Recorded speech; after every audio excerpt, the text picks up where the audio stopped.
Qu'est-ce que le stress? Le stress se définit par des réactions de l'organisme, tant émotionnelles que physiques, face à une situation particulière ou à des facteurs de stress, stresseurs. Le stress est une réaction naturelle si celle-ci n'est pas excessive.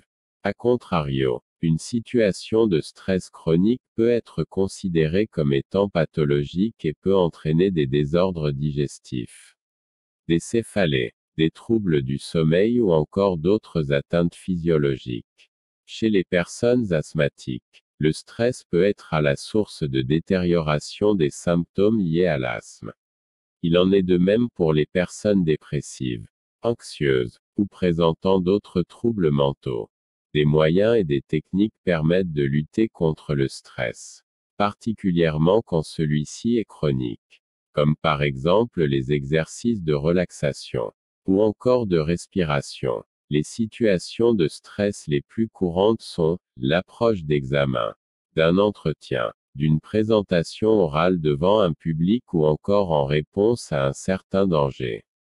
Dans ces situations, des signes sont alors directement observables: respiration rapide, contraction musculaire, augmentation de la fréquence cardiaque, etc.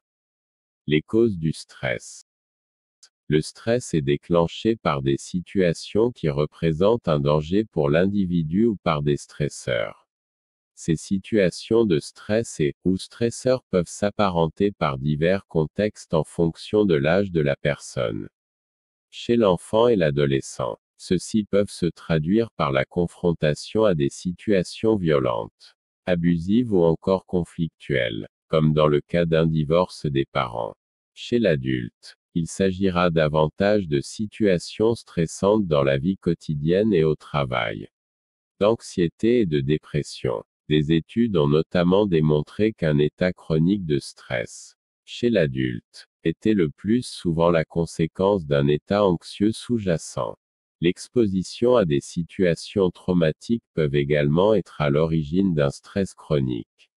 On différencie alors l'état de stress aigu de l'état de stress post-traumatique. Ces deux troubles sont la conséquence d'événements passés traumatisants, décès, accidents, graves maladies, etc.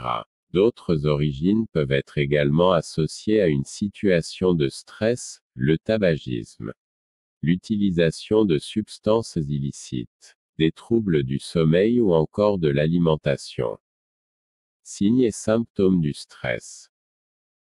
Le stress peut se manifester à la fois par des signes et des symptômes émotionnels, mentaux et physiques. Émotionnellement, une personne stressée peut se trouver surmenée, irritable, anxieuse, angoissée ou encore perdre l'estime d'elle-même. Mentalement, les signes peuvent s'apparenter à un abus de pensée, à un état d'inquiétude constant, à des difficultés de concentration ou encore à des difficultés de prendre des décisions et à faire des choix. Les symptômes physiques liés au stress sont tels que des maux de tête, des douleurs musculaires, des vertiges, des nausées, des troubles du sommeil, une fatigue intense ou encore des troubles de l'alimentation. Quelques conseils pour gérer son stress. La gestion de son stress est possible. Quelques conseils et astuces permettent de détecter et de gérer son état de stress. La reconnaissance des signes du stress émotionnel, physique et mentaux. La discussion avec ses proches ou son médecin. La pratique d'activités physiques quotidiennes et la socialisation. Des exercices de relaxation, comme des exercices de respiration par exemple. Identifier et définir ses objectifs et ses priorités. Rester en contact à la fois avec sa famille, ses amis et l'ensemble des personnes de son quotidien. C'est tout pour aujourd'hui sur le stress. N'oubliez pas de vous abonner et d'activer la cloche de notification pour recevoir toutes nos vidéos. Santé et bien-être.